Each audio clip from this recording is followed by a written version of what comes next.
ಮಾಯಿನ ತೋರಣ ಕಟ್ತೀರಿ ಎಲ್ಲರೂ? ಮಾಯಿನ ತೋರಣ ಯಾಕೆ ಕಟ್ತಾರೆ ಯಾರಿಗೆ ಗೊತ್ತದ? ಮಾಯಿನ ತೋರಣ ಈಗೆಲ್ಲ ಮನೆಗೆ ಎಷ್ಟು ಮನೆ ಪ್ಲಾಸ್ಟಿಕ್ ಎಲ್ಲಿ ಕಟ್ಟಿರಲ್ಲ, ಪ್ಲಾಸ್ಟಿಕ್ ಎಲ್ಲಿ ಕಟ್ಟ್ಯಾರ ನೋಡ್ರಿ. ಪ್ಲಾಸ್ಟಿಕ್ ಎಲ್ಲಿ ಎಷ್ಟು ಮನೆ ಕಟ್ಟಿರಿ? ಯಾಕೆ ಕಟ್ತಾರ? ಆ ಎಲ್ಲಿ ಯಾಕೆ ಕಟ್ಟ್ಯಾರ? ಮಳೆ ಪೂಜಾ ಫೋಟೋ ಎಲ್ಲ ಯಾಕೆ ಕಟ್ತಾರ? ಅದು ವೈಜ್ಞಾನಿಕ ಯಾಕದ ಅಂದ್ರೆ ಯಾಕಂದ್ರ ಆ ಪ್ಲಾಸ್ಟಿಕ್ ಎಲ್ಲಿ ಮಾಯಿನಲ್ಲಿ ಯಾಕೆ ಕಟ್ತಿರೋದು ಗೊತ್ತಿತ್ತಂದ್ರ ಪ್ಲಾಸ್ಟಿಕ್ ಎಲ್ಲಿ ಕಟ್ತಿರ್ಲಿಲ್ಲ. ಆ ಮಾಯಿನಲ್ಲಿ ಕಟ್ಟೋದು ಗೊತ್ತಿಲ್ಲ ಅದಕ್ಕೆ ನಾವು ಪ್ಲಾಸ್ಟಿಕ್ ಎಲ್ಲಿ ಕಟ್ಟಿದ್ದೇವೆ. ನಾವೇಂತ ಹೇಳೋದು ಹಿಂದಕ್ಕೊಂದು ಕತಿ ಬರ್ತದೆ ನೋಡ್ರಿ, ಸಣ್ಣದ ನಮ್ಗೆಲ್ಲ ಕತಿ ಹೇಳ್ಯಾರ. ಏನಂತ ಹೇಳಿ, ಆ ಬೆಕ್ ಓಡಾಡ್ತಿತ್ತ, ಬೆಕ್ ಕಟ್ಟಿರತ್ತ. ಆ ಪೂಜೆ ಇದ್ದಾಗೆಲ್ಲ ಬೆಕ್ ಕಟ್ತಾರತ್ತ. ಅದಕ್ಕೆ ನಮ್ಮ ಮನೆ ಬೆಕ್ ಇರ್ಲಿಲ್ಲ ಅವಾಗ ಬೆಕ್ ಪೂಜೆ ಮಾಡ್ಬೇಕಾದ್ರೆ ಒಂದು ಬೆಕ್ ಕಟ್ಟಬೇಕಂತ ಆ ಬೆಕ್ ಹುಡ್ಕಕ್ ಹೋಗಿರತ್ತ, ಬೆಕ್ ಬೇಕಂತೇಳಿ ಕೇಳಿರಿಲ್ಲ ಕತಿ ಸಣ್ಣದಾಗ ಹೇಳ್ಯಾರಿದು. ಅವಾಗ ಹಿಂದಕ್ಕೇನು ಬೆಕ್ ಓಡಾಡ್ತಿದ್ದು ಅದಕ್ಕೆ ಕಟ್ಟಿರು. ಈಗ ಬೆಕ್ ಇಲ್ದ ಬೆಕ್ ಕಟ್ಟ ಅವಶ್ಯಕತೆ ಇಲ್ಲ. ಹಂಗ ಮಾಯಿನಲ್ಲಿ ಯಾಕೆ ಕಟ್ತಾರಂದ್ರ ಮಾಯಿನಲ್ಲಿ ಮತ್ತೆ ಆಲ್ದ ಗಿಡ ಏನವಲ್ರಿ, ಒಂದ್ 8 ಗಿಡ ಬರ್ತಾವ್ರಂಗ. ಅವಕ್ಕ ಕೀ ಸ್ಟೋನ್ ಸ್ಪೀಸೀಸ್ ಅಂತಾರ ವಿಜ್ಞಾನದಾಗ. ಅವು ಮಾಯಿನಲ್ಲಿ ಕಡದ ಮ್ಯಾಗನು ಉಸಿರಾಡ ಗಾಳಿ ಬಿಡ್ತಾವ. ಮಾಯಿನಲ್ಲಿ ಕಟ್ ಮಾಡಿದ್ಮ್ಯಾಗ 1 ದಿವಸ ಆಕ್ಸಿಜನ್ ಬಿಡ್ತಾವ. ಅದಕ್ಕೆ ಏನಾಗ್ತೈತಿ, ಎಲ್ಲಿ ಕಟ್ತಿರ್ ಮಾಯಿನಲ್ಲಿ ಅಂದ್ರೆ ಕಾರ್ಯಕ್ರಮ ಇದ್ದಾಗ, ಯಾವ್ದಾರ ದೊಡ್ಡ ಮದಿಯದಿರ್ತದೆ. ಯಾಕಂದ್ರೆ ಅಲ್ಲಿ ಎಲ್ಲರೂ ಒಮ್ಮಿಲೆ ಬರ್ತೀವಿ. ಈ ಗುಡಿಯಾಗ 20 ಮಂದಿ ಸೇರಿದೆವು. ಈಗ 20 ಮಂದಿ ಸೇರಿದ ಕೂಡ ಆಕ್ಸಿಜನ್ ಲೆವೆಲ್ ಕಡಿಮೆ ಆಗ್ತದೆ, ಯಾಕೆ ಎಲ್ಲರೂ ಉಸಿರಾಡೋರಿದ್ದು. ಸೊ ಈಗ ಹೆಚ್ಚಿಗೆ ಆದ್ರೂ ಆಕ್ಸಿಜನ್ ಹೆಚ್ಚಿಗೆ ಹೆಂಗ್ ಮಾಡ್ಬೇಕು? ಸಿಲಿಂಡರ್ ತಂದು ಬಿಡ್ಬೇಕಾಗ್ತದೆ, ರೊಕ್ಕ ಇಲ್ಲ, ಸಿಲಿಂಡರ್ ನಮ್ಮಲ್ಲಿ ಬೇಕಾಗಿರ್ಲಿಲ್ಲ. ನಾವ್ ಏನ್ ಮಾಡ್ತೇವೆ, ಎಲ್ಲ ಕಡೆ ಮಾಯಿನ ತೋರಣ ಕಟ್ತೀವಿ. ಮಾಯಿನ ತೋರಣ ಕೊಟ್ಕೊಳ್ಳೆ ಎಲ್ಲ. ಅದಕ್ಕೆ ದಯವಿಟ್ಟು ಅದು ನಾಳೆಗೆ ಯಾವಾಗ ಸಾಧ್ಯ ಆಯ್ತು ಅಂದ್ರೆ ತೆಗೆದು ಬಿಡ್ರಿ. ಯಾಕಂದ್ರೆ ಪ್ಲಾಸ್ಟಿಕ್ ನೆಗೆಟಿವ್ ಎನರ್ಜಿನೂ ಬಿಡ್ತದೆ, ಆಮೇಲೆ ಆಕ್ಸಿಜನ್ ಸಿಲಿಂಡರ್ ಆಕ್ಸಿಜನ್ ಉಪಯೋಗ ಆಗ್ತದೆ. ಅದಕ್ಕೆ ಯಾರ್ಯಾರ ಮನೆಯಾಗಿದೆ ಅದನ್ನು ಬನ್ನಿ. ಅಂದ್ರೆ ಇದು ಯಾಕೆ ಹೇಳಬೇಕಂದ್ರೆ ನಾವು ಪರಿಸರ ಇದು ಎದಕ್ಕೆ ನಾವು ಮೂಢನಂಬಿಕೆ ಅಲ್ರಿ ಅವೆಲ್ಲ. ದೂಪದ ಅಂದ್ರೆ ಆಕಳ ಸಗಣಿ ಮತ್ತೆ ಬೇರೆ ಬೇರೆ ಬಂದಾಗ ಯಾಕೆ ಮೂಢನಂಬಿಕೆ ಎಲ್ಲ ಅಂತ ಹೇಳಕ ಇದೊಂದು ಉದಾಹರಣೆ ಆಗ್ತದೆ. ಮಾಯಿನ ತೋರಣ ಕಟ್ಟೋದು ಮೂಢನಂಬಿಕೆ. ನಮ್ ಹಿರಿಯರು ಏನೇನ್ ಮಾಡ್ಯಾರ ಯಾವುದೂ ಮೂಢನಂಬಿಕೆ ಅಲ್ಲ, ಅವಕ್ಕೆಲ್ಲ ವೈಜ್ಞಾನಿಕ ಹಿನ್ನೆಲೆ ಅದ.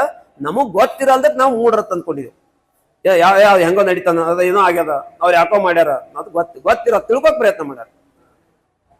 ಆಮೇಲೆ ಆಕಳ ಸಗಣಿ ಬಹಳ ಮಂದಿ ಕೇಳ್ತಾರ, ಆಕಳ ಸಗಣಿನ ಯಾಕೆ ಬೇರೆ ಯಾಕೆ ನಡೆಯಲ್ಲ? ಎಮ್ಮಿ ಅದ, ಕ್ವಾಣ ಅದ, ಅವುವ ಇವುವ ನೋಡ್ರಿ ಶ್ರೇಷ್ಠ ಅದ. ಹೆಂಗತ್ತಂದ್ರೆ ಒಂದು ಎಕ್ಸ್ಪೆರಿಮೆಂಟ್ ನೋಡ್ರಿ, ಮಾಡರ್ನ್ ಸೈನ್ಸ್ ತೆಗಿದು ನಿನ್ನ ಮನ್ನಾಗಿ ಎಕ್ಸ್ಪೆರಿಮೆಂಟ್ ಹೇಳ್ತೀನಿ ಅಂದ್ರೆ 5-6 ವರ್ಷದಿಂದ ಕೆಳಗಡೆ ಒಂದು ಯೂನಿವರ್ಸಿಟಿದವ್ರು ಏನ್ ಮಾಡ್ಯಾರ, ಆಕಳಿಗೆ ಇಲ್ಲಿ ಶಿವ ನೀಲಕಂಠ ಅಂತ ಹೇಳ್ತಾರ. ಗಂಟಲ್ನಾಗ ನೀಲಕಂಠ ಅಂದ್ರೆ ಏನು, ಕತಿ ಮೂಲಕ ಕತಿ ಪ್ರಕಾರ ವಿಷ ನುಂಗ್ತಾನ ಅಂತೇಳಿ. ವಿಷ ನೀಲಕಂಠ ಹನ ಏನು ಅಂತ ಪ್ರಯತ್ನ ಮಾಡೋ ಅಂತೇಳಿ ಆಕಳದಾಗ ವಿಷ ಕುಡ್ಕೋತ ಹೋಗ್ತಾರ. ಆಕಳ ಸಾಯ್ಬಾರ್ದು, ಬಟ್ ವಿಷ ಹೊಟ್ಟೆಗೆ ಹೋಗ್ಬೇಕು. ಎಷ್ಟು ದಿವಸ ಬದುಕ್ತದ ನೋಡಾಮಿ, ವಿಷ ಎಲ್ಲೆಲ್ಲಿ ಹೋಗ್ತದ ಅಂತೇಳಿ.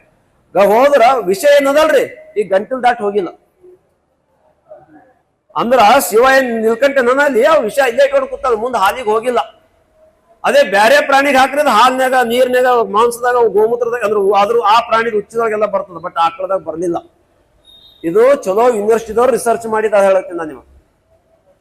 ಸೊ ಅಂದ್ರ ಯಾವ್ದೋ ಎಲ್ಲಿ ಹೇಳ್ತಾರ, ಗೋಮೂತ್ರದಾಗ ಲಕ್ಷ್ಮಿ ಎಲ್ಲಿ ಹೇಳಪ್ಪ ತೋರ್ಸು, ಸಗಣಿದಾಗ ಇದರ ಧನ್ವಂತರಿ, ಸಗಣಿದಾಗ ಲಕ್ಷ್ಮಿ ಹೇಳ, ಗೋಮೂತ್ರದಾಗ ಧನ್ವಂತರಿ ಎಲ್ಲಾರು ತೋರ್ಸು.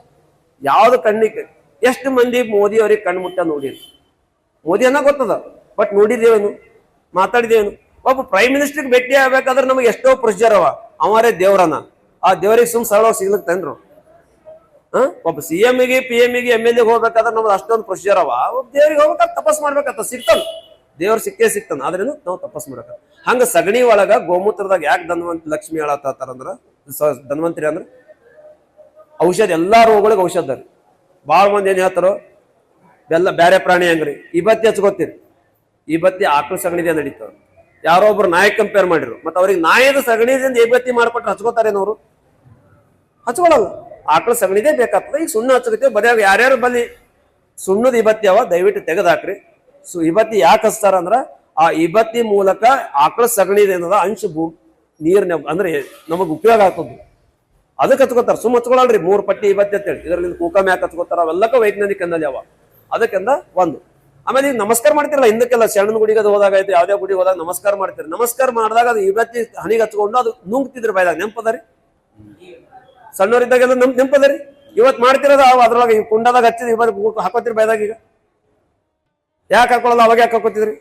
ಅವಾಗ ಹಾಕೋ ಟೈಮಿಗೆ ಗೊತ್ತಿತ್ತು, ಅದು ಮುಟ್ರೆ ಗೊತ್ತಾಗ್ತಿತ್ತು ಇದು ಹಾಕೋಬಹುದು ಬಾಯ್ದಾಗ ಅಂತೇಳಿ. ಇದು ಮುಟ್ರೆ ಗೊತ್ತಾಗ್ತದೆ ಇದು ಹಾಕೋಬಾರ್ದು ಬಾಯ್ದಾಗ ಅಂತೇಳಿ. ಯಾಕೆ ಇದು ಇವತ್ತು ಇದು ಬೂದಿ ಅಲ್ಲ, ಅದು ಬೂದಿ ಅದ, ಇದು ಊದಿನ ಕಡ್ಡಿದ್ದ. ಯಾಕೆ ಹಾಕೋತಿದ್ರು? ಅದು ಹಾಕೊಂಡ್ರೆ ಯಾರಿಗೆ ರೋಗ ಬಂದಿವ? ಯಾಕೆ? ಆಕಳ ಸಗಣಿ ನೀರ್ ಪ್ಯೂರಿಫೈಯರ್ ಆಗಿ ಯೂಸ್ ಮಾಡ್ತಾರ. ಆಕಳ ಸಗಣಿ ಬೂದಿ ಮಾಡಿ ನೀರಾಗ ಹಾಕೊಂಡ್ರ ನೀರ್ ಪ್ಯೂರಿಫೈ ಆಗ್ತದ. ಇದು ಬಾಂಬೆ ಒಳಗೆ ಎಕ್ಸ್ಪೆರಿಮೆಂಟ್ ಮಾಡ್ಯಾರ. ಏನಂತೇಳಿ, ಯಾವಾಗ ಫ್ಲಡ್ ಆಗ್ತದ, ಫ್ಲಡ್ ಆದಾಗ ನೀರ್ ಕಾಸು ಕುಡಿ ಅಂತಾರ. ಅರೆ ಒಲಿ ಹಚ್ಚಕ್ಕಾಗಲ್ಲ, ಅದ್ರಲ್ಲಿ ಫ್ಲಡ್ ಎಲ್ಲ ನೀರೆಲ್ಲ ಕಾಸು ಕುಡಿಬೇಕಂತಂದಾಗ ಅವ್ರೊಬ್ರು ಉತ್ತಮೇಶ್ವರಿ ಅಂತ ಹೇಳಿ ಮಾಡ್ತಾರ, ಆ ಬೂದಿ ಪುಡಿ ಕಟ್ಗಿಸಿನ್ ಕೊಡ್ತಾರ, ನೀರಾಗ ಹಾಕೊಂಡ್ ಕುಡಿರಿ ಅಂತೇಳಿ. ಎಲ್ಲೆಲ್ಲಿ ಬೂದಿ ನೀರ ಹಾಕೊಂಡ್ ಕುಡಿತಾರೆ ಯಾರಿಗೂ ರೋಗ ಬರಲ್ಲ. ಅಂದ್ರೆ ಬೂದಿಗೆ ಅಷ್ಟು ತಾಕತ್ತದ. ದಯವಿಟ್ಟು ನಿಮ್ ಊರಾಗ ಯಾರು ಹಳ್ಳಿಯಾಗಿದ್ರಿ ಆ ಆಕಳದವ್ರ ಸಗಣಿ ತಗೊಂಡ್ ಬರೋ 1 ಕಿಲೋ ಪುಡಿ ಬೂದಿ ಸುಡ್ರಿ, ಸುಟ್ಟು ಆ ಬೂದಿ ಅಂತ ಒಂದ್ ಡೆಬ್ಬ್ಯಾಗ ಹಾಕಿಡ್ರಿ. ಆ ಡೆಬ್ಬ್ಯಾಗ ಯಾವಾಗಾರ ಬೇಕಾದಾಗ ನೀರಾಗ ಹಾಕೋತವ್ರಿ, ವಾಟರ್ ಪ್ಯೂರಿಫೈರ್ ಆಗಿ ಯೂಸ್ ಆಗ್ತದ. ಹೆಚ್ಚಿನ ಮಾಹಿತಿ ಬೇಕಾಯ್ತಂದ್ರೆ ಮೊಬೈಲ್ದಾಗ ಆಕಳ ಸಗಣಿ ವಾಟರ್ ಪ್ಯೂರಿಫೈರ್ ಅನ್ರಿ, ಆಕಳ ಸಗಣಿ ಇನ್ನೊಂದನ್ರಿ, ಆಟೋಮೆಟಿಕ್ ವಿಡಿಯೋ ಭಾಳ ಸಿಗಲಿರುತ್ತೆ.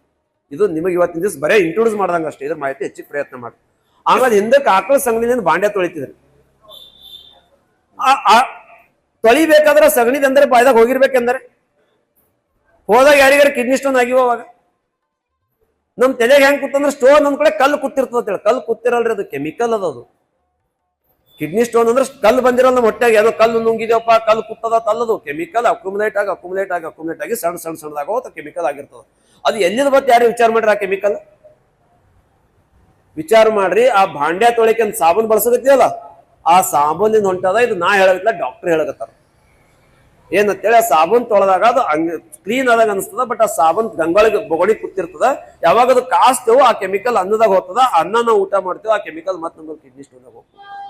ಅದೇ ಬೂದಿ ಹಚ್ಚ ಟೈಮಿಗೆ ಆಗಿರ್ಲಿ, ಯಾಕೆ ಬೂದಿ ನುಂಗಿ ಕರಗಿಸೋಳಾರ ನಮ್ಮಲ್ಲಿ ಇದ್ರು. ಇನ್ನೊಂದು ಬಾಣ್ತಿಯರು ಪ್ರೆಗ್ನೆಂಟ್ ಇದ್ದವರೆಲ್ಲ ಏನಂತಾರದಕ್ಕ ಬೂದಿ ತಿತ್ತಾರ. ಬಂಕಿ ಅಲ್ರಿ, ಬಂಕಿ ಅಂತ ಬೂದಿ ತಿತ್ತಾರ, ಸುಣ್ಣ ತಿತ್ತಾರ, ಏನೂ ಆಗಿರ್ಲಿಲ್ಲ. ಅಂದ್ರೆ ಬೂದಿಗೆ ಅಷ್ಟು ತಕ್ಕತ್ತದ. ಬೂದಿ ಅನ್ನೋದಂದ್ರೆ ಭಾಂಡ್ಯ ತೊಳಿಕ್ ಅಮೆರಿಕಕ್ಕೆ ಎಕ್ಸ್ಪೋರ್ಟ್ ಆಗತ್ತದ. 100 ರೂಪಾಯಿ 100 ಗ್ರಾಮ 200 ಗ್ರಾಮ 500 ಗ್ರಾಮ್ ಲೆಕ್ಕದಾಗ ಭಾಂಡ್ಯ ತೊಳಿಕ್ ನಡೆದಾರ ಅಮೆರಿಕಕ್ಕೆ. ದಯವಿಟ್ಟು ನೀವೇನ್ ಹೆಣ್ಮಕ್ಳು ಇದ್ರಲ್ಲ, ನೀವು ಚೇಂಜ್ ಮಾಡೋದ್ರ ಕನ್ಸರ್ ಹೇಳ ನಡೆಯಲ್ಲ. ನೀನ್ ಕುತ್ತವ್ರ ಮನ್ಯಾಗ ಹೋಗಿ ಹೇಳೋರಪ್ಪ ಅಂದ್ರೆ ಮನ್ಯಾಗ ಜಗಳನೇ ಆಗ್ತಾವ, ಮನ್ಯಾಗ ಯಾರು ಕೇಳಲ್ಲ. ಆದ್ರೆ ನೀವೇನದ ಮನಸ್ಸು ಮಾಡ್ಬೋದು. ಇವತ್ತು ನಾನು ನಾಳೆಗೆ ಎಲ್ಲರೂ ಹೋದಾಗ, ಯಾವ್ದಾರೆ ಒಂದು ಆಕಳ ಗೋಶಾಲೆಗೆ ಹೋದಾಗ, ಮೈಸೂರು ಗೋಶಾಲೆದಲ್ಲಿ ಅಜಾದ್ಪುರದಾಗ ಬೇರೆ ಬೇರೆ ಗೋಶಾಲೆ ಶಾಪ್ ಉಣ್ಣಾವದ ರೋಡಿಗೆ ಅದ, ಹೋಗಿ 1 ಕಿಲೋ 2 ಕಿಲೋ ಸಗಣಿ ತೊಗೊಂಡ್ ಬರ್ರಿ, ಒಣಗಿಸಿ ಪುಡಿ ಮಾಡ್ರಿ, ಸುಟ್ಟಿಗೆ ಬೂದಿ ಆಗ್ತದ. ಆ ಬೂದಿ ತಿಕ್ರಿ, ಭಾಳ ಚಲೋ ಅದ. ತೆಂಗಿನ ನಾರ್ ಏನ್ ಬಳಸ್ತೇವಲ್ಲ, ತೆಂಗಿನ ನಾರ ಅದು ಬಳಸೋದ್ರಿಂದ ಒಂದು ಪರಿಸರನೂ ಉಪಯೋಗ ಆಗ್ತದ. ಆ ತೆಂಗಿನ ನಾರನು ಔಷಧ ಅದ ರೀ ಭೂಮಿಗೆ. ಅದಕ್ಕೆ ಎಲ್ಲಾನು ಚಲೋ ಇದ್ದಿದ್ದು. ನಾವು ಕೆಡಿಸ್ಕೊಂಡು ಕೂತಿವತ್ತು ನಾವು ಕೆಟ್ಟದ ಏನ್ ಮಾಡ್ಬೇಕು ಅನ್ಕೊತ ನಡೆಯಲ್ಲ. ಅದಕ್ಕ ವಿಚಾರ ಮಾಡ್ರಿ. ಆಕಳ ಬಗ್ಗೆ ಬಹಳ ಮಹತ್ವ ಅದ. ಆಕಳ ಗೋಮೂತ್ರಕ್ಕ ಏನ್ ಹೇಳ್ತಾರ, ಗೋಮೂತ್ರ ವಸತಿ ಲಕ್ಷ್ಮಿ ಅಂತೇಳಿ, ಅಂದ್ರೆ ಧನ್ವಂತರಿ ಅಂತೇಳಿ. ಆಕಳ ಗೋಮೂತ್ರದಿಂದ ಔಷಧ ರೋಗಗಳು ಕಮ್ಮಿ ಆಗ್ತಾವ. ಅಮೆರಿಕದವ್ರು ಪೇಟೆಂಟ್ ತಗೊಂಡಿರು. ಮತ್ತೆ ಆಮೇಲೆ ಪೇಟೆಂಟ್ ಅಂದ್ರೆ ಏನ್ರಿ, ಗೋಮೂತ್ರ ನಾವು ಕುಡಿಬೇಕಾದ್ರೆ ಅಮೆರಿಕದ ಪರ್ಮಿಷನ್ ತಗೊಳ ಪಾಳಿ ಇತ್ತು. ಆಮೇಲೆ ಇಲ್ಲೊಬ್ರು ನಾಗ್ಪುರದಾಗ ಅದು ಚೇಂಜ್ ಮಾಡ್ಕೊಂಡ್ರು, ಏನಾಯ್ತು ಮಾತ್ರ. ಬಟ್ ಗೋಮೂತ್ರದಿಂದ ಇಲ್ಲಿ ಕ್ಯಾನ್ಸರ್ ಹಾಸ್ಪಿಟಲ್ಸ್ ಅವ್ರ ಇಂಡಿಯಾದಾಗ. ಯಾರಿಗಾರ ಕ್ಯಾನ್ಸರ್ ಅದ್ರ ದೊಡ್ಡ ದೊಡ್ಡ ಹಾಸ್ಪಿಟಲ್ ಹೋಗ್ತೀವಿ, ರೊಕ್ಕನ ಹೋಗ್ತಾವ, ಮನುಷ್ಯನ ಹೋಗ್ತಾನ. ಇಲ್ಲಿ ತನಕ ಒಂದು ಪೇಷಂಟ್ ಕ್ಯಾನ್ಸರ್ ಕಮ್ಮಿ ಆಗಿದ್ ನೋಡಿಲ್ ನೀವು. ಬಟ್ ಆಯುರ್ವೇದ ಒಳಗ ಗೋಮೂತ್ರದಿಂದ ಬಹಳ ಪೇಷಂಟ್ ಸಿಗ್ತಾರಕ್ಕೆ ಕ್ಯಾನ್ಸರ್ ಕಮ್ಮಾಗಿ ಹೊರಗೆ ಬಂದವರು. ಅದಕ್ಕೆ ನೋಡ್ರಿ ಎಕ್ಸ್ಪೀರಿಯನ್ಸ್ ಆದ್ರೆ ಭಾಳ ಬಂದಿರ್ತಾರ. ಅದ್ರ ಪ್ರಾಬ್ಲಮ್ ಏನದ, ನಾವು ಹೇಳ್ಕೊಕ್ ನಾಚಿಕೆ ಪಡ್ತೇವೆ. ಆಕಳು ಉಚ್ಚಿ ಕುಡಿತೀರಿ, ಅದು ಅಂದ್ರೆ ಅದು ಆಕಳು ಉಚ್ಚಿ ಅಲ್ರಿ.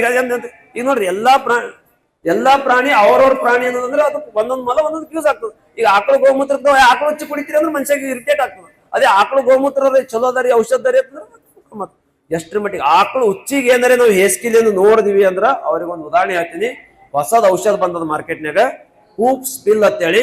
ಮನುಷ್ಯನ್ ಹೇಲಿಗೆ ಔಷಧ ಮಾಡಕತ್ತಾರ. ನೀವು ಮೊಬೈಲ್ದಾಗ ಹುಡುಕ್ರಿ ಕೂಪ್ ಸ್ಪಿಲ್ ಅಂತೇಳಿ. ಮನುಷ್ಯನ ಮ್ಯಾಗಿನ ಅರ್ಶಿನ್ ಕಲರ್ ಅದಲ್ಲ, ಅದು ತೆಗೆದು ಔಷಧ ಮಾಡಿ ಮನುಷ್ಯರಿಗೆ ಟ್ಯಾಬ್ಲೆಟ್ ಫಾರ್ಮ್ನಾಗ ಕೊಡುಗತ್ತಾರ. ಅಷ್ಟೇ ಹೈಜಿನ್ ಅಂತಾರ. ಅವ್ರು ಏನ್ರಿ ಹೈಜಿನಿಕ್ ಆಗಿ ಮಾಡ್ತೇವೆ, ಹಿಂಗಿಂಗ್ ತೆಗಿತೇವೆ, ಹಿಂಗಿಂಗ್ ಲ್ಯಾಬ್ನಾಗ ಡೆವಲಪ್ ಮಾಡ್ತೇವೆ ಅನ್ನೋದು ಅದಕ್ಕೆ ಅದೇ ಅಂತಾರ. ಮತ್ತೆ ಅದಕ್ಕೆ ಲ್ಯಾಬ್ನಾಗ ಹುಟ್ಟದ ಕೂಡ ಅದಕ್ಕೆ ಹೆಸರು ಬೇರೆ ಇರ್ತೇವ. ಇಂಡಿಯನ್ ಸ್ಟೈಲ್ನಾಗ ಕೂತ್ರ ಹೆಸರು ಬೇರೆ ಅದ, ವೆಸ್ಟರ್ನ್ ಸ್ಟೈಲ್ನಾಗ ಕೂತ್ರ ಹೆಸರು ಬೇರೆ ಅದಿಲ್ಲ. ಸೊ ಮತ್ತೆ ಇಷ್ಟೆಲ್ಲ ಇದ್ದಾಗ ನಾವು ಅದಕ್ಕೆ ಯಾಕೆ ವಿಚಾರ ಮಾಡೋದು? ಅಂದ್ರೆ ವಿಚಾರ ಮಾಡಲಾಗಿದ್ದೇವೆ ನಾವು, ಹೌದಾ? ಆಮೇಲೆ ಆಕಳದ ಹೇಳ್ತೀನಿ, ಬರೀ ನೀವು ಆಕಳು ಗೋಮೂತ್ರ ಕುಡಿದ್ರೆ ಹೇಳ್ತೀರಿ, ಬರೀ ಆಕಳ ಮೈ ಮೇಲೆ ಕೈ ಆಡ್ಸರ್ BP ಶುಗರ್ ಕಮ್ಮಾಗಿ ಉದಾಹರಣೆ ಅದಾವ. ಅದಕ್ಕೆ ಅಮೆರಿಕದಾಗ ಏನದಂದ್ರೆ ಕೌ ಕಡ್ಲಿಂಗ್ ಅಂತ ಮಾಡಕತ್ತಾರ. 1 ತಾಸು ನೀವು ಆಕಳ ಮೈ ಮೇಲೆ ಕೈ ಆಡ್ಸರ 4,000 ರೂಪಾಯಿ ಕೊಡ್ಬೇಕು. ನೀವು ಆಕಳ ಮೈ ಮೇಲೆ ಕೈ ಆಡ್ಸಕ್ರಿ ಅಂದ್ರೆ ಅವ್ರ ಆಕಳ ಇರ್ತಾವ, ನೀವು ಹೋಗ್ಬೇಕು ಕೈ ಆಡ್ಸ್ಬೇಕು. ಇಲ್ಲಿ ಬಾಂಬೆದಾಗ ಒಂದ್ ಗುಡಿ ಅದ. ಆ ಗುಡಿ ಅದ್ರ ಒಬ್ಬ ಹೆಣ್ಮಗಳು ಬರ್ತಾಳ, ದಿನ 4 ಆಕಳು ತಗೊಂಡ್ ಬರ್ತಾಳ, 2 ಹೊರಿ ಹುಲ್ ತರ್ತಾಳ, ಬೆಲ್ಲ ಗಿಲ್ಲ ಇಟ್ಕೊಂಡ್ ಬರ್ತಾಳ, ಆಕಳಗ್ ಅಲ್ಲಿ ಕಟ್ತಾಳ, ಇಲ್ಲಿ ಕೂಡ್ತಾಳ. ಇಲ್ಲಿ ಕೂತ ಹುಲ್ಲಿಂದ ಹೊರಿ ಇಷ್ಟೇ ಇರ್ತದ, ಬಾಳ ಇರಲ್ಲ. ಒಂದ್ ಕೈದಾಗ ಕೊಡ್ಬೋದು ಆಕಳಿಗೆ. ಒಂದ್ ಆಕಳ ಹೊರಿ, ಒಂದ್ ಬೆಲ್ಲದ ಉಂಡಿ ಅವೆಲ್ಲ ಮಾಡ್ಕೊಂಡ್ ಕೂತಿರ್ತಾಳ. ಒಬ್ಬ ಮನುಷ್ಯ ಸಿಟಿ ಮಂದಿ ಬರ್ತಾರ, 20 ರೂಪಾಯಿ 30 ರೂಪಾಯಿ ಹುಲ್ಲಿಗೆ. ಆ ಹುಲ್ಲು ತಗೋಬೇಕು, ಖರೀದಿ ಮಾಡ್ಬೇಕು. ಇಲ್ಲಿ ಅಲ್ಲಿ ಆಕಳಿಗೆ ತಿನ್ನಿಸ್ಬೇಕು, ಪುಣ್ಯ ತಗೊಂಡು ಹೋಗ್ಬೇಕು. ಆಕಳ ಅಕ್ಕಿಂದು ಹುಲ್ಲು ಅಕ್ಕಿಂದು ಬೆಲ್ಲ ಹಾಕಿ ನಾವೇನು ರೊಕ್ಕ ಕೊಡ್ತೀವ ತೋತೇವ್ ಅವ್ರು ಮತ್ತೆ ಆಕಳ ತಿಂತ ಮತ್ತೆ ಕೇಳಿ ಹಾಳು ಮಾಡ್ಕೊತಾವ. ಅಂದ್ರ ಮಂದಿ ನಮ್ಮ ಪಾಪ ಪ್ರಜ್ಞೆ ಎಷ್ಟಾಗ್ಯದ ಅಂದ್ರೆ ಆಕಳಿನಿಂದ ಪುಣ್ಯ ಸಿಗ್ತದ ಅಂಬದ್ನು ಗೊತ್ತದ, ಅದ್ರ ಮಾಡ್ಬೇಕು ಯಾರು. ಅದಕ್ಕೆ ದಯವಿಟ್ಟು ಏನದಂದ್ರೆ ನೀವೇನ್ ಮಾಡ್ಬೋದು, ಒಂದ್ ಧೂಪ್ ಮನ್ಯಾಗ ಚೇಂಜ್ ಮಾಡ್ಬೋದು, ನಾಳೆಗೆ ಹೋಗಿ ಬಾಂಡೆ ತಿಕ್ಕ ಸಾಬೂನ್ ಬದ್ಲಿ ಮಾಡ್ಬೋದು. ಇದ್ರ ಜೊತೆಗೆ ಏನದ ಬಹಳ ವಸ್ತುಗಳದ, ಸ್ವದೇಶಿ ಸಾಬೂನ್ ದುಕಾನ್ ಅದ ಅಥವಾ ಬೇರೆ ಬೇರೆ ದುಕಾನ್ದಾಗ ಇದು ಇವತ್ತಿ ಬದ್ಲಿ ಇವತ್ತಿ ನೋಡ್ರಿ, ಇವತ್ತಿನೂ ಬಳಸ್ರಿ. ಇವತ್ತಿನೂ ನೀವು ಯಾವಾಗ ರೋಗ ಬಂದು ಸದ್ಯ ನೀರ್ನಾಗ ಅದು ಸ್ವಲ್ಪ ಕೆದರಿ ನೀರಾಗ ಹಾಕೊಂಡ್ರಿ ಕುಡೀರಿ. ಬೂದಿಯನ್ನು ಬಳಸ್ಬೇಕಲ್ಲ, ಇವತ್ತಿ ತಗೊಂಡು ನೀರಾಗ ಹಾಕೊಂಡು ಕುಡೀರಿ, ಭಾಳ ಚಲೋ ಇರ್ತಾವ್ರಿ. ಇವೆಲ್ಲ ಬದ್ಲಿ ಮಾಡ್ಬೋದು. ಆಯ್ತು ಅಂದ್ರೆ ವಾರಕ್ಕೊಂದ್ಸಲ, 15 ದಿವಸಕ್ಕೆ ಒಂದ್ಸಲ, ತಿಂಗಳಿಗೆ ಒಂದ್ಸಲ ಎಲ್ಲಿಗಾರ ಹೋಗ್ಬೇಕನ್ಸ್ತಲ್ಲ ನಿಮ್ಮ ಮಕ್ಳಿಗೆ ಕರ್ಕೊಂಡು, ದಯವಿಟ್ಟು ಸನಿ ಇದ್ದಂತ ಗೋಶಾಲೆಗೆ ಹೋಗ್ಬೇಡಿ. ನೀವು ಹೋಗ್ಬರಿ ಅದ್ರ ಗೊತ್ತಾಗ್ತದ. ಒಂದ್ 15 ದಿವಸ 20 ದಿವಸ ಒಂದ್ 5-6 ಸಲ ಹೋಗಿ ಬಂದ್ರೆ ನಿಮ್ಗೆ ಗೊತ್ತಾಗ್ತದ ನಿಮ್ಮ ಮಕ್ಕಳದಾಗ ಏನ್ ಬದಲಾವಣೆ ಆಗತ್ತ. ನೀವೇನಿಲ್ಲ ಗೋಶಾಲೆಗೆ ಹೋಗ್ಬೇಕು, ಸಣ್ಣ ಸಣ್ಣ ಕರ ಇರ್ತಾವ, ಕರದಾಗ ನಿಮ್ ಹುಡುಗರಿಗೆ ಬಿಡ್ಬೇಕು, ಅವ್ರು ಆಟ ಆಡಲಕ್ಕ ಏನಾಕ್ ಮಾಡ್ಬೇಕು. ಸಣ್ಣ ಹುಡುಗರು ಯಾರೇ ಇರ್ಲಕ್ರಿ, ಸಣ್ಣ ಕರಗಳಿಗೆ, ನಾಯಿ ಮರಿಗಳಿಗೆ, ಬೆಕ್ಕಿನ ಮರಿಗಳಿಗೆ ನೋಡ್ರಿ ಇಷ್ಟಪಟ್ಟೆ ಪಡ್ತಾರ. ಆ ಬಿಟ್ಟು ನೋಡ್ರಿ ಒಂದ್ ವಾರ ಆಟ ಆಡ್ ಬರ್ಲಿ, ಮುಂದಿನ ವಾರ ಅವ್ರು ಓದೋದ್ರ ಮೇಲೆ, ಅವ್ರು ಬರೆಯೋದ್ರ ಮೇಲೆ, ಅವ್ರ ಆರೋಗ್ಯ ಮೇಲೆ ಪರಿಣಾಮ ಉಂಟಲ್ಲ. ಅದು ಬಿಟ್ಟು ಎಲ್ಲಿಗಾರೆ ಕರ್ಕೊಂಡು ಹೋಗ್ಬೇಕು, ಎಲ್ಲಿಗೆ ಹೋಗಾರಿ, ಯಾವ್ದಾರ ಹೋಟೆಲ್ದಾಗ ಹೋಗಿ ಊಟ ಮಾಡ್ಬರೋದು, ಮತ್ ಬರೋದು ಆರೋಗ್ಯ ಕೆಟ್ಟದ್ರಿ, ಎಣ್ಣೆ ಹೊಸಲ್ರಿ, ಅದು ಇಲ್ರಿ, ಚಲೋ ಇಲ್ರಿ, ಅಡ್ಗಿನೇ ಚಲೋ ಇಲ್ರಿ, ನಮ್ಮ ಹುಡುಗರು ಕೇಳಲ್ರಿ. ಪಿಕ್ನಿಕ್ ಹೋಗ್ರಿ, ಪಿಕ್ನಿಕ್ ಎಲ್ಲಿಗೆ ಹೋಗ್ತೀರಿ, ಅಲ್ಲಿಗೆ ನಿಯರೆಸ್ಟ್ ಗೋಶಾಲೆಗೆ ಹೋಗ್ರಿ ಅಂತೇಳಿ. ಅದಕ್ಕೆ ವಿಚಾರಗಳು ಭಾಳ ಅದಾವ. ಇದ್ರೊಳಗೆ ವಾಸನೆ ಬರಲ್ಲ ಅಂತಂದ್ರೆ ಹೇಳ್ರಿ, ವಾಸನೆ ಬರ್ಬೇಕು ನಮ್ಗೆ. ಭಾಳ ಮಂದಿ ಹೇಳ್ತಾರೆ ವಾಸನೆ ಬರ್ಬೇಕು, ಪಿರಿ ಆಗ್ತಾರೆ. ಖರೀದಿ ಮಾಡ್ಕೋದ್ರೆ ಸ್ವಲ್ಪ ಪಿರಿ ಅನಿಸ್ತವೆ. ಯಾಕೆ ಪಿರಿ ಅನಿಸ್ತಾವ ಅಂದ್ರೆ ಅವ್ರು ಮಷಿನ್ದಾಗ ತಯಾರಾಗ್ತಾವ. ಆಮೇಲೆ ಬಂಬುಗ್ ಕಟ್ಟಿಗೆ ಕಟ್ಟಾಗ್ತದ. ಇಲ್ಲೇನದ ಹೆಣ್ಮಕ್ಳು ಮನ್ಯಾಗ ಮಾಡ್ಬೇಕು. ಆಕಳ ಸಾಕ ಸುಮ್ಮಿಲ್ರಿ, ಭಾಳ ಮಂದಿ ಹೆಂಡೆ ಸುಮ್ಮನೆ ಕೊಡ್ತೇವೆ, ಸುಮ್ ಕೊಡಲ್ರಿ. ಅದಕ್ಕೆ ಊಟ ಹಾಕ್ಬೇಕು, ಅದಕ್ಕೆ ಮೇಯಿಸ್ಬೇಕು. ಹಳ್ಳ್ಯಾಗ ಕೂಲಿ ಎಷ್ಟು ಆಕಳ ಸಾಕದವ್ರಿಗೆ ಗೊತ್ತಿರ್ತಾರೆ ಎಷ್ಟು ತ್ರಾಸ ಅಂತೇಳಿ. ಅದಕ್ಕೆ ಏನದ ಸ್ವಲ್ಪ ಪಿರಿ ಅನಿಸ್ಬೋದು. ಬಟ್ ಪಿರಿ ಅನ್ಸರ್ ನಿಮ್ ಹೊಲ್ದಾಗ ಮನ್ಯಾಗ ಏನು ಆಕ್ಸಿಜನ್ ಬಿಡಗತ್ತಲ್ಲ, ಅದು ಉಪಯೋಗ ಆಗ್ತದೆ. ನೀವೇನ್ ಸಸ್ತ ಸಿಗ್ಲಕತ್ತಲ್ರಿ, ಹಾಲು ವಿಷ ಅದ ರೀ. ನೀವ್ ಯಾರೇ ಅನ್ಕ ನನ್ನ ಆಕಳ ಸಾಕ್ತೀನ, 20 ಆಕಳದವ, ನಮ್ಮ ಮನೆಯಿಂದ ಊರಿಂದ ಹಾಲು ತರಬೇಕಾದ್ರೆ ನಂಗೆ 100-150 ರೂಪಾಯಿ ಲೀಟರ್ ಬೀಳ್ತು ಹಾಲು. ಮಂದಿ ಅಂತಾರೆ ಆಕಳ ಸಾಕಿನ ಮನ್ಯಾಗ 20-60 ರೂಪಾಯಿ ಲೀಟರ್ ಮನೆಗೆ ತಂದು ಕೊಡ್ತಾರ, ನೀವು ಹುಚ್ಚಾಗಿದಿ ಅಂತಾರೆ. ನಂಗೆ ಗೊತ್ತದ 60 ರೂಪಾಯಿ ಹಾಲಿನದ, ನನ್ನ ಆಕಳ ಹಾಲಿನದ. ಯಾಕಂದ್ರೆ ಆಕಳ ಮೈದೆ ಅಂತ ತಿಂದು ಬರ್ತದೆ ಎಲ್ಲ, ಆ ತಿಂದು ಬಂದಂತದ್ ಹಾಲಿನಾಗ ಬರ್ತದೆ. ಅದೇ ಇಲ್ಲಿ ಬೂಸಾ ಕೊಟ್ಟು ಗುಲ್ಬರ್ದಾಗ ಡೈರಿ ಅವಳ್ರಿ, ಎಮ್ಮಿಗಳವೆಲ್ಲ, ಅದಕ್ಕೆ ಏನ್ ಕುಡಿಸ್ತಾರ ಗೊತ್ತಂದ್, ನಿಮ್ ಹೋಟೆಲ್ದಾಗ ಏನ್ ಬಿಟ್ಟು ಬಂದಿರ್ತಾರಲ್ಲ ಮುಸ್ರಿ, ಆ ಮುಸ್ರಿ ತಿನ್ನಿಸ್ತು. ಆ ಮುಸ್ರಿ ತಿಂದ ಮೇಲೆ ಹಾಲು ಚಲೋ ಬರ್ಬೇಕಂದ್ರೆ ಹೆಂಗ್ ಬರ್ತದೆ ಹೇಳಿ. ಅದಾದ್ರು ಜವಾರಿ ಆಕಳಿರ್ಲಿ, ವಿದೇಶಿ ಆಕಳಿರ್ಲಿ, ಅದು ಹೇಳೋತಿಲ್ಲ. ವಿಷ ಕೊಟ್ಟ ಮೇಲೆ ಅದು ವಿಷ ಬರ್ತದೆ ಅಲ್ಲ. ಅಂದ್ರ ವಿಚಾರ ಮುಸ್ರಿ ತಿನ್ನಿಸ್ಮ್ಯಾಗ ನಾವು ಚಲೋ ಹಾಲು ಬರ್ಬೇಕಂದ್ರೆ ಆಗಲ್ಲ. ಅದಕ್ಕೆ ಏನಂದ್ರೆ ಯಾರೇ ರೈತರು ನಿಮ್ಗೆ ಚಲೋ ಐತೆ ಹೇಳ್ರಿ. ಯಾಕಂದ್ರೆ ಆಕಳು ತುಪ್ಪದ ವಿಚಾರ ಬಂದಾಗ ನಿಮ್ಗೆ 800-900 ತುಪ್ಪನೂ ಕೊಡೋರು ಇದ್ದಿರ್ಬೇಕು. ಮಾರ್ಕೆಟ್ನಾಗ 5,000 ರೂಪಾಯಿ ತುಪ್ಪ ಮಾರೋರು ಅದಾರ. ಒಬ್ಬ ಮನುಷ್ಯ 1 ಲಕ್ಷ ರೂಪಾಯಿ ತುಪ್ಪ ಮಾರ್ತಾನ ಕೆಜಿ. ಯಾಕಂದ್ರೆ ಆ ರೀತಿ ಔಷಧ ಗುಣ ಅದ. ಅಂದ್ರೆ ರೇವ್ಗೆ ಇಂಥದೇ ಬೇಕು, ಹಿಂಗಿಂಗೆ ಮಾಡ್ತಾನವ. ಅಮೆರಿಕಕ್ಕ, ಇಂಡಿಯಾದಾಗೆಲ್ಲ ಔಷಧ ಬಳಸ್ತಾರ. ಸೊ ಭಾಳ ಶಕ್ತಿ ಅದ.